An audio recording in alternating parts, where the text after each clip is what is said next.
කවුද මාව බෑන් කරේ? මං ක්ලාස් එක තියෙන දවස නැව්වේ. මේකේ මොලේ යවුන් ඇඩ්මින්ලා දින්නේ. මං බෑන් කරේ.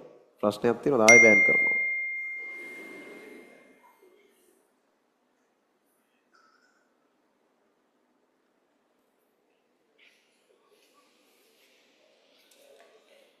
ඒ වන්දි දින වෙලාව හද්ද අර මේ කෙල්ලන්ගේ ෆොටෝ දාලා අහන්නේ උන් අර අවදානෙ ගන්න දාන්නේ.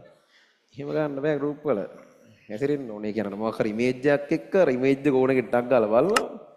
ඒව එකක් එක්ක දානවා බස්. එහෙම දානවා නම් අවුලක් නැති ගැළපෙන ඉමේජ් එකක් දාන්න. මූලික දේවල් තියාගන්න ඒවා. එහෙම තියෙනවනේ පොඩි සිවිලයිස්ඩ් කියලා ඒවා අපේ. පන්තියන්නේ මොනවා වුණත්. මොකක් හරි සාමාන්‍ය වෙන විනෝද ජනක මොකක් හරි දාලා කරා නම් මම එහෙම කරන්නේ නැහැ. අරකෙදි කරන්න වෙනවනම්.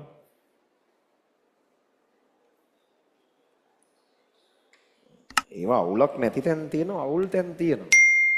Tamanට අදාළ තැන අදාළ විදිහට හැසිරෙන්න තියෙන්න ඕනනේ common sense එක. ඔයාලට ඒව අපි පුරුදු කරන්න ඕනේ නැහැ. ඔයාලා දැන් ගොඩක් ලොකුයි. ඔයාලට ඒක කොහොමද තියෙන්නේ? එතකොට ඒක නැත්තම් ඉතින් අපිට කරන්න පුළුවන් අනිත් ළමයි එකෙන් ගලව ගන්න ඔයාලව සමූහෙන් අයින් කරන එක තමයි.